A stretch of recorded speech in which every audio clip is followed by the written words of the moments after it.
বন্ধুরা, সম্প্রতি 2022 সালে মুক্তি পাওয়া এক কোরিয়ান মুভি যার নাম ইন আওয়ার প্রাইম মন জয় করে নিয়েছে পৃথিবী জুড়ে লাখো মানুষের। বন্ধুরা, তোমরা চাইলে গল্পটি শুরু করার আগে তোমাদের মূল্যবান সময়টি দিয়ে আমার চ্যানেলকে সাবস্ক্রাইব করতে পারো।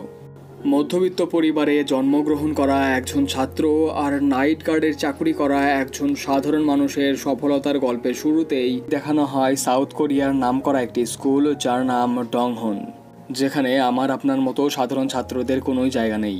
দেশের সেরা ও বুদ্ধিমান ছাত্ররাই কেবলমাত্র সেখানে ভর্তি হতে পারে। হান জিউ নামের এই ছেলেটি এই স্কুলে ভর্তি হয়েছে অন্য একটা স্কুল থেকে এসে। তার ভর্তি হওয়ার 7 মাস হয়ে গেছে, তবুও তার কোনো বন্ধু নেই। অন্য স্কুলের ভালো ছাত্ররা এই স্কুলে এসে প্রথমেই একটু ঘাবড়ে যায়, কারণ তাদের রেজাল্ট এই জিনিয়াসদের কাছে কিছুই না। হান সব সাবজেক্টে ভালো রেজাল্ট করলেও সে গণিতে একটু দুর্বল ছিল। বন্ধুরা, এর কারণ জানলে তোমরাও একটু মন খারাপ করবে।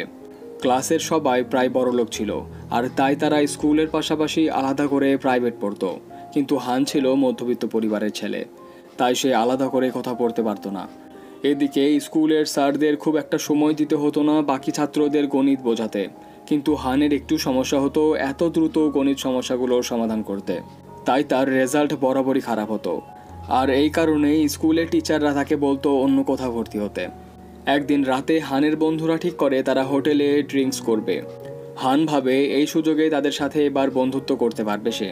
হস্টেল থেকে চুপ করে বের হয়ে কিছু ড্রিঙ্কস নিয়ে আবার ভেতরে আসতেই ধরা পড়ে যায় নাইট গার্ড রি হক সাংয়ের কাছে। এই নিউজ চলে যায় ক্লাস টিচার পর্যন্ত। সে হানকে বলে, তোমার সাথে আর কে কে ছিল? তবে হান বন্ধুত্বের খাতিরে কারো নাম বলে না। ক্লাস টিচার হং রেগে গিয়ে তাকে কিছুদিনের জন্য হোস্টেল থেকে সাসপেন্ড করে দেয়। হানকে তার রুমমেটরা সরি বলে। তাদের জন্য হানের এই অবস্থা। তারা হানকে ধন্যবাদও জানায়, আর তাকে বলে হান চাইলে কিছুদিনের জন্য সেই স্কুলের পরিত্যক্ত বিজ্ঞান ক্লাবে থাকতে পারবে। বড় ভাইদের যখন সাসপেন্ড করা হতো তারা এই বিজ্ঞান ক্লাবেই থাকতো। এরপর দেখানো হয় নাইট গার্ড রি হক সাংকে।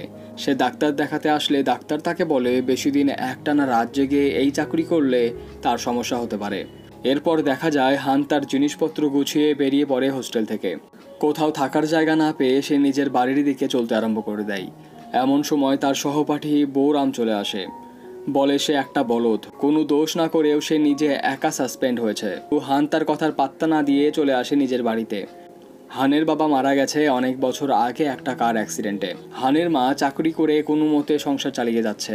হান তার বাড়িতে এসে তার মাকে অনেকটাই হেল্প করে দেয়, কিন্তু হান তার সাসপেন্ড হওয়ার কথা তার মাকে ভয়ে বলতে পারে না। সে আবার বেরিয়ে পড়ে স্কুলের দিকে। মাঝপথে বৃষ্টি নামার কারণে সে বিজ্ঞান ক্লাবে ঢুকতেই আবার সেই নাইট গার্ড রি হকের কাছে সে ধরা পড়ে যায়। হান তার দুর্ভাগ্যের কথা নাইট গার্ডকে বলে। তাকে সাসপেন্ড করা হয়েছে শুনে অসহায় ছেলেটিকে সে নিজের রুমে নিয়ে আসে। হান ঘুমিয়ে গেলে রি হক তার খাতাগুলো চেক করে। দেখে হান গণিতে খুবই দুর্বল। পরের দিন সকাল হতেই রি হক তাকে রুম থেকে বের করে দেয়। কিন্তু ক্লাসে এসে ঘটে এক অবাক কাণ্ড। দেখা যায় হানের হোমওয়ার্ক কেউ যেন কমপ্লিট করে দিয়েছে। হান ক্লাস শেষ করে দৌড়ে চলে আসে রি হকের কাছে। তাকে ধন্যবাদ জানিয়ে বলে, আপনার কাছে আমি গণিত পড়তে চাই। আসলে গতকাল রাতে যখন হান ঘুমিয়ে গিয়েছিল তখন রি হক তার HWগুলো করে দিয়েছিল। তবে রি হক তাকে ধাক্কা দিয়ে বের করে দেয়। অদ্ভুত মানুষ। তো যাই হোক বন্ধুরা, হান ঠিক করে সে রি হকের কাছে প্রাইভেট পড়বেই। সে নিয়মিত পেছনে লেগে থাকে রি হকের। এরপর হান জানতে পারে ওই দিনের গণিত HW এতটাই কঠিন ছিল যে তাদের কোচিংয়ের স্যারেরাও হাঁপিয়ে গিয়েছিল। এরপর সেই স্কুলের টিচারগণ ঠিক করে যেসব ছাত্রদের রেজাল্ট একেবারেই খারাপ তাদের স্কুল থেকে বের করে দেওয়া হবে। হানের তো এবার মাথা ঘুরে যায় এই কথাগুলো শুনে, কারণ তার রেজাল্ট একটুও ভালো না। হান দৌড়ে গিয়ে রি হককে সব ঘটনাগুলো বলে আর রিকোয়েস্ট করে তাকে গণিত পড়াতে। রি হক হানের কথাগুলো শুনে বুঝতে পারে ছেলেটির আসলেই হয়তো সাহায্যের দরকার, তাই সে রাজি হয়ে যায়। হান তো শুনে খুশিতে লাফিয়ে ওঠে। তবে রি হক বলে সে পড়ানোর বদলে কোনো ফিস নেবে না। প্রতিদিন একটা করে স্ট্রবেরি মিল্কশেক দিতে হবে তাকে, আর সে পড়াবে বিজ্ঞান ক্লাবের 103 নম্বর রুমে। এরপর রি হক তার বন্ধুর সঙ্গে দেখা করতে আসে আর তার থেকে কিছু লাইট কিনে আনে। এদিকে রাতের বেলা হান চলে আসে পরিত্যক্ত বিজ্ঞান ক্লাবের 103 নম্বর রুমে। এসে দেখে সেখানে আগে থেকেই রি হক এসে হাজির। সে হানকে বলে এই ক্লাসের কথা সে কাউকে বলতে পারবে না, আর তাকে শুধুমাত্র গণিত শেখাবেন রি হক। হান তার সব চুক্তিতে রাজি হয়ে যায়। এরপর রি হক শুরু করে তার গণিত ক্লাস। রি হক তাকে বৃত্তের উপপাদ্য শেখানো শুরু করে আর হানকে বলে এই সমস্যাটির সমাধান করে দেখাও। তবে হান ভুল উত্তর বের করে। রি-হক বলে প্রশ্নটাই ভুল ছিল। হান তখন বলে আমার উত্তর কিভাবে সঠিক হবে?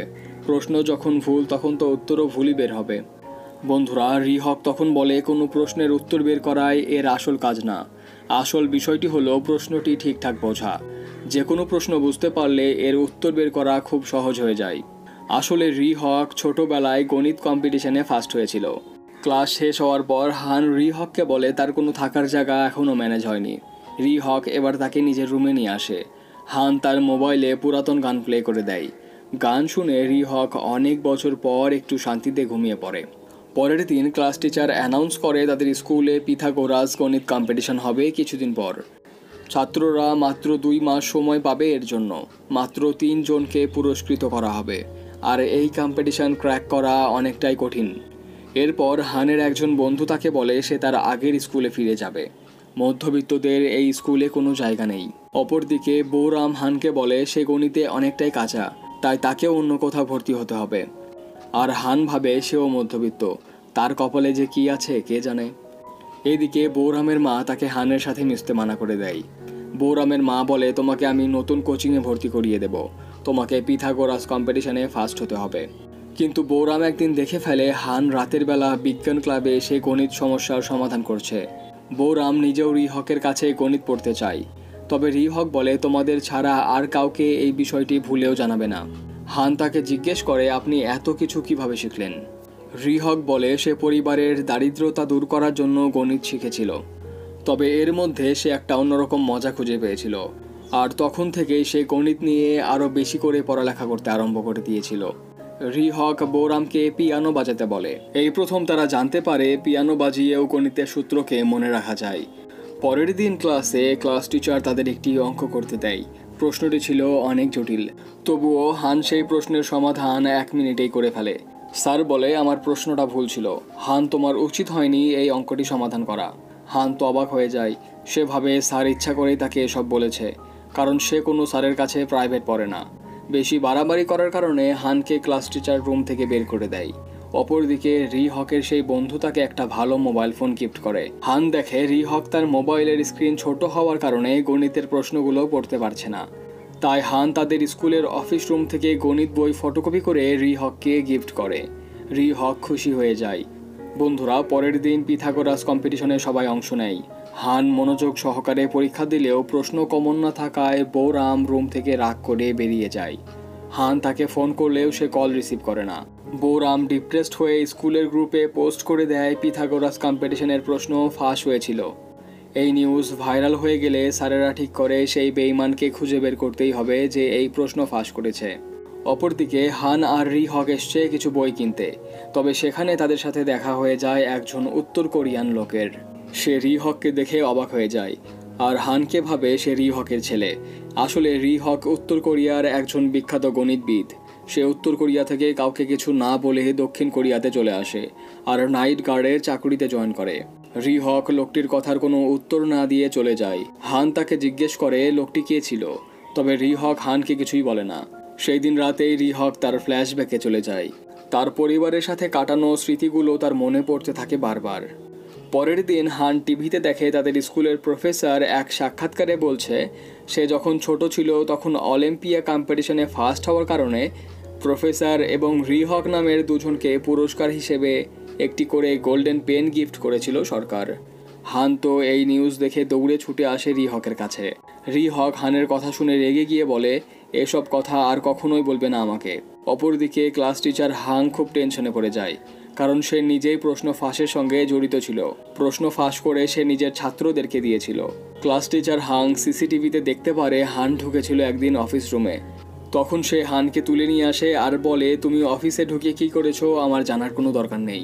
তুমি প্রশ্ন ফাঁস করে বিক্রি করে দিয়েছো আমি জানি। হান তো ক্লাস টিচারের কথা শুনে অবাক হয়ে যায়। ক্লাস টিচার বলে তুমি নিজে থেকে স্কুল ছেড়ে চলে গেলে আমি কাউকে কিছুই বলবো না, আর যদি এই বিষয় নিয়ে বেশি কথা বলো তাহলে আমি সবাইকে বলে দেব তুমি প্রশ্ন ফাঁস করেছিলে।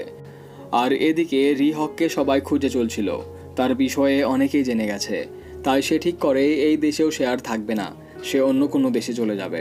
নিজের ব্যাগ গুছিয়ে নিয়ে সে বের হতেই তার বন্ধু চলে আসে। রি-হকের গণিত গবেষণার খাতা ফেরত দিতে আসে তার বন্ধু। রি-হক রেগে গিয়ে বলে, আমি অনেক আগে এই গবেষণার কথা ভুলে গিয়েছি। রি-হকের ছেলে মারা গেছে এই গবেষণা করতে গিয়ে। আসলে রি-হক তার গণিত গবেষণা নিয়ে এতটাই ব্যস্ত ছিল যে তার বউ মারা গেলেও তার কোনো মাথা ব্যথা ছিল না। তাই রি-হকের ছেলে তাকে পছন্দ করতো না। এরপর রি-হক তার ছেলেকে নিয়ে উত্তর কোরিয়া থেকে দক্ষিণ কোরিয়াতে চলে আসে। তবে তার ছেলে নদীপথে নিজের দেশে ফেরার সময় বর্ডার গার্ডের গুলিতে নিহত হয়। এরপর থেকেই রি-হক তার গবেষণা ছেড়ে দেয়, আর সেই খাতাগুলো ডাস্টবিনে ফেলে দিয়েছিল। বন্ধুরা, এরপর রি-হক তার ছেলের পোষা কচ্ছপটিকে নদীতে ছেড়ে দেয় আর ঠিক করে সবাইকে বলে দেবে তার আসল পরিচয়। অপরদিকে বেচারা হান ঠিক করে সেই স্কুল থেকে চলে যাবে কাউকে কিছু না বলে। এদিকে ক্লাস টিচার সবাইকে জানিয়ে দিয়েছে হান সেই প্রশ্নপত্রগুলো ফাঁস করেছিল, আর এই নিউজ রি-হক নিজেও শুনে ফেলে। সে ঠিক করে এখন আর চুপ করে বসে থাকা যাবে না, কারণ হান সত্যিই একজন ভালো ছেলে। হান স্কুল থেকে বেরিয়ে পড়তেই বৌরাম তার ব্যাগ নিয়ে চলে আসে অডিটোরিয়ামে, কারণ আজকে পিথাগোরাস কম্পিটিশনের রেজাল্ট অ্যানাউন্স করা হবে। এরপর হান নিজেও অডিটোরিয়ামে এসে বসে পড়ে, আর ঠিক তখনই সেখানে স্কুলের নাইট গার্ড এসে হাজির হয় নিজের আসল পরিচয় নিয়ে। সবাইকে বলে সে উত্তর কোরিয়ার মহান গণিতবিদ রি-হক। রি-হক সবাইকে বলে হান কোনো প্রশ্ন ফাঁস করেনি, সে আমার জন্য বই আনতে গিয়েছিল স্কুলের অফিস রুমে। এরপর রি-হক বলে ক্লাস টিচার হাং নিজেই প্রশ্নগুলো ফাঁস করেছিল, আমার কাছে এর উপযুক্ত প্রমাণও রয়েছে। সে আরও বলে তার গবেষণা নিয়ে উত্তর কোরিয়ার সরকার হাতিয়ার বানাতো, তাই সে নিজের দেশ ছেড়ে দক্ষিণ কোরিয়াতে চলে আসে এবং এই স্কুলে এসে নাইট গার্ডের চাকরি পেয়ে যায় রি-হক। রি-হক তার মূল্যবান বক্তব্য শেষ করে বাইরে বের হতেই রি-হকের বন্ধু তাকে অন্য দেশে পাঠিয়ে দেয়, আর সেই পিথাগোরাস কম্পিটিশনে ফার্স্ট হয়ে যায় হান জি-হু, সেই মধ্যবিত্ত পরিবারের ছেলে। এই ঘটনার ঠিক 3 বছর পর দেখা যায় হান এখন এই স্কুলের সেরা ছাত্রদের মধ্যে একজন। সে এখন গণিত নিয়ে গবেষণা করে, আর হঠাৎ একদিন সে দেখা করতে আসে রি-হকের সাথে, আর তার জন্য নিয়ে আসে স্ট্রবেরি মিল্কশেক। তো বন্ধুরা, একজন মধ্যবিত্ত পরিবারের হাল না ছেড়ে দেওয়া অসাধারণ ছাত্র আর তার ফেভারিট স্যারের গল্প এখানেই শেষ হয়ে যায়। বন্ধুরা, ভিডিওটি ভালো লাগলে অবশ্যই কমেন্ট করে জানাবে। বন্ধুরা, প্রতিনিয়ত মজার মজার গল্প শুনতে এখনই সাবস্ক্রাইব করো চারিদিকে গল্প আমার চ্যানেলটিকে।